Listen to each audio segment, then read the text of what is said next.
our thinking behind it was we had been doing simulation, and we had the very expensive, computer mannequins, which I'm sure you saw, right? And they were really wonderful and could do a lot to help the students get comfortable with the healthcare delivery setting. But the more we did it with the mannequins, we also saw that it didn't evoke that sensory response from the students that a real patient interaction does. And what the faculty were saying and realizing was that those moments that are so critical to education, the students are not getting the exposure to those when they go into the clinical settings, just because sometimes they're so emotionally charged, or there's, there are confidentiality issues with it. So we started thinking then, Laurie Wong and myself, about how could you do that? And we thought about the theater department and really approached the dean and then the department chair there and said, would this make any sense to you? Would you think about this? And they just said, yeah, that sounds great. Plus, remember, the simulation center is mic'd and cameras, so it's great experiential learning for the drama students as well, because everything they do is going to be filmed. They can really see themselves and critique themselves.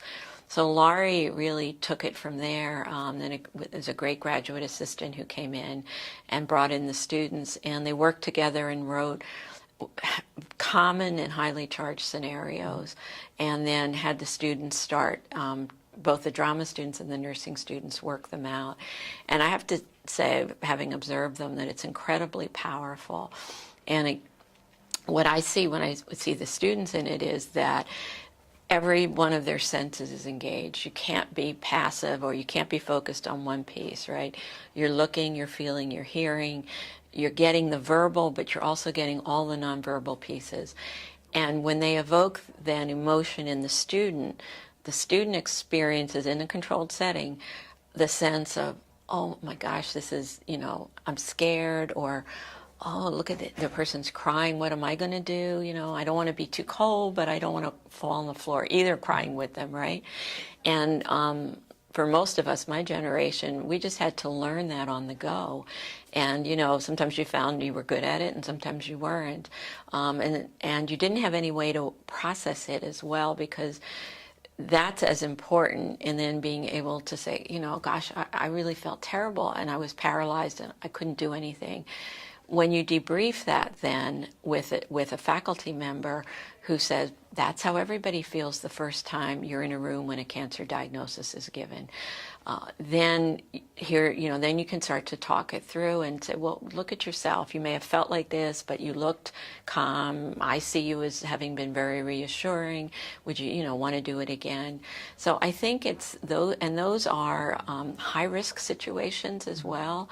And then hearing from the theater students who are then able to say, well, this is what I felt from you, right? You said this, but you really looked uncomfortable and you didn't sit down and you were inching your way out of the room as you were talking to me. And they go, oh yeah, and then they can look at the film. And so I think it prepares our students in just an incredibly powerful way to then move into those real life situations and try out their skills and identify what is their own style going to be. And so we've been really pleased with it. You have to be a team player in terms of delivering healthcare. And for too long, we've really educated in silos. So you had your nursing school, you had your medical school, you had pharmacy, physical therapy, respiratory therapy. I mean, every year we add some more professions into it, right? And then we educate you individually, and then we say, go forth and heal. And people don't really know how to work within a team, and you really have to have a skill set for that. And then when you're working in either acute situations where a moment makes a difference, or a chronic situation where you're going to know a group of patients and families for years, you really have to be able to work as a team, both to deliver good care and then also to really support yourselves. And so we've started then, I guess we started about 4 years ago with the medical school. That was our first pass. And we said, what if we put our first-year medical students together with our first-year nursing students? And they just got to know each other as people.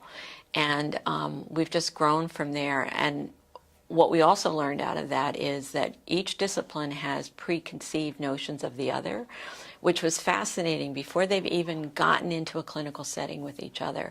So our faculty the day before was briefing our students on, you're going to be with the medical students tomorrow. This is what we're going to be doing. What are you thinking about? And they had all these misconceptions about the medical students. And then the medical student faculty, when they did the same thing, they found these misconceptions about the nursing students. Most of it coming from the media, right? Whether that's, television, movies, social media, postings, whatever. So that was a great learning for us, in that we realized it's not a question of helping them to work as a team. We have to really recognize that even when they come in, they're coming in with these negative sometimes, or at the best inaccurate stereotypes about each other. So a lot of their first couple sessions is just, hi, and this is who I am, and this is why I want to be a doctor, and this is what I've done before medical school. And it's worked out really well for us. And we have what we call team competencies. They're nationally approved ones, and so we work on that with them. And then what the Simulation Center does, Laurie, then, is she takes it a step further into these real patient scenarios.